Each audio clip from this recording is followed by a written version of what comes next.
Hello, my name is Philip Davis. I'm a research programmer at the Rutgers Discovery Informatics Institute.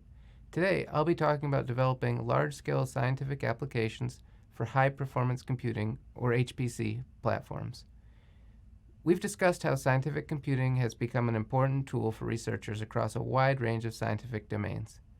In this video, I'll give an overview of some of the technologies that make it possible to use this tool to achieve large-scale results on supercomputing clusters.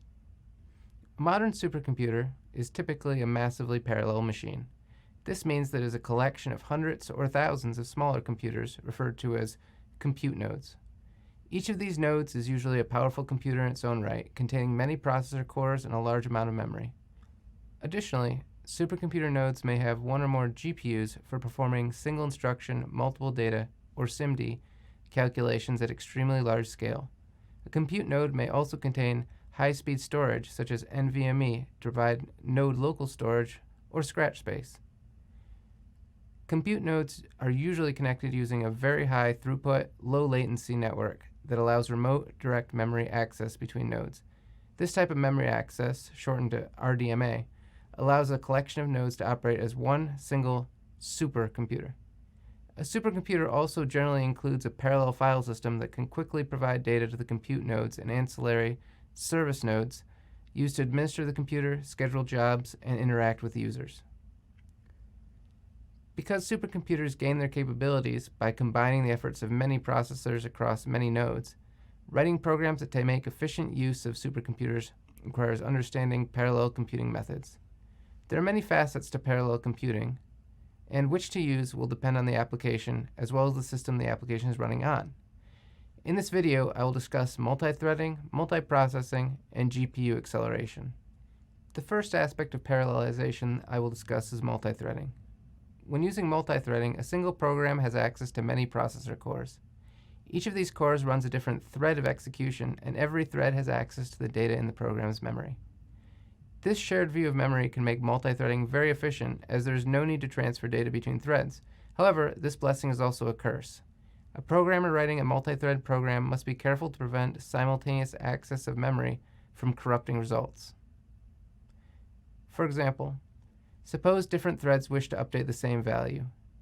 At a low level, each of these threads will read this value into processor memory called registers, update the registers, and then write the value back to its address in main memory.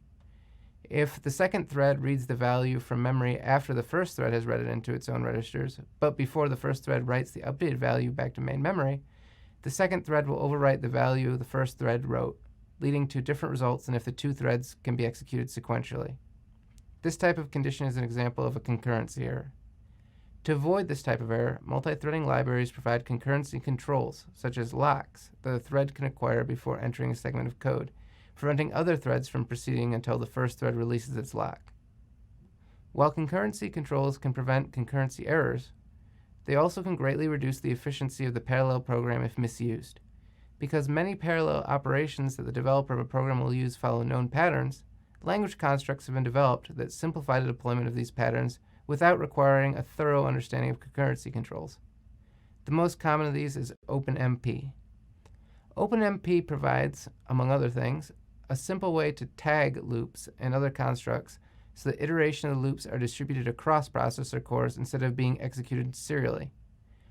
Although a full description of OpenMP is beyond the scope of this video, it is especially useful to scientific application developers since parallelization is frequently possible across data sets using simple loop constructions.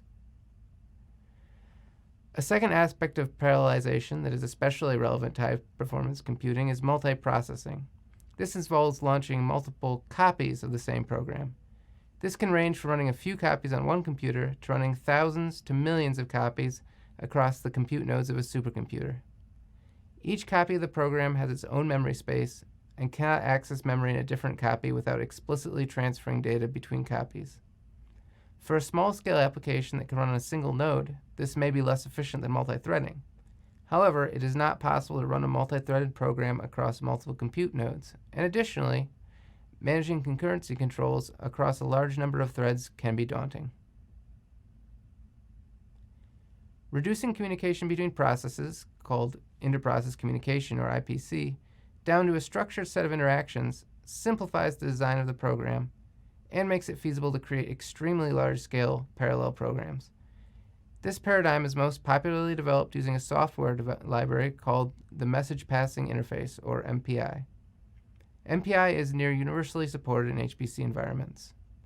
MPI provides a number of facilities, including a robust set of communication libraries, including direct communication between processes and collective communication, such as broadcast and gather operations across a group of processes. A configurable utility for running and configuring copies of an MPI-enabled program across an HPC cluster. And additional programming interfaces for parallel file access, direct RDMA operations, and more. Beyond a robust set of communication primitives, MPI additionally provides language constructs for automatically building graph or grid structures into inter-process communication. These features are especially useful to scientific computing applications, which frequently decompose grids and data structures across these sort of communication constructs. MPI is the de facto standard for multiprocessing and enjoys a very high level of portability and support. It is not uncommon to combine multithreading and multiprocessing in the same program using both OpenMP and MPI, but care must be taken to avoid some performance pitfalls if doing so. Many HPC machines include specialized graphical processing units, GPUs, in their compute nodes. These GPUs are very good at performing the SIMD operations necessary for graphics rendering. However, these same operations are extremely common in scientific computing, and so the GPUs are repurposed to scientific calculations for simulation and analysis routines. GPUs typically contain many more cores than CPUs. Each GPU can contain hundreds or thousands of cores, and there can be multiple GPUs per compute node. GPUs typically use a specialized multithreading model, but there are important differences from the multithreading we've discussed before. First, GPUs are typically designed for SIMD, or vectorized operations. This means that groups of cores all perform the same operations simultaneously on a sequential array of data. Certain kinds of processing are more suited for these types of operations than others. Programs that necessarily involve a great deal of branching or that operate on very complex data structures generally receive a performance hit when being run on GPUs. A second important aspect of multithreading using GPUs is that GPUs are generally discrete components of the compute node, with their own high-speed memory. This means that data used by the GPU must be transferred from main memory, and that compute routines called kernels must be launched by the CPU on the GPU. These subtle distinctions mean that memory consistency between the CPU and GPU must be managed by the application developer. However, many GPU programming libraries provide facilities to make this simpler. The two main toolkits for GPU programming are CUDA and OpenACC. Which toolkit is supported will depend on the hardware and software environment of the machine that the application is expected to run on. We have covered several different facets of parallel programming for HPC. Not all of these will be applicable to every project, but familiarity with parallel programming concepts is important for the successful utilization of scientific computing. Of course, there are many details to the use of these technologies, and optimization of HPC is an ongoing field of research.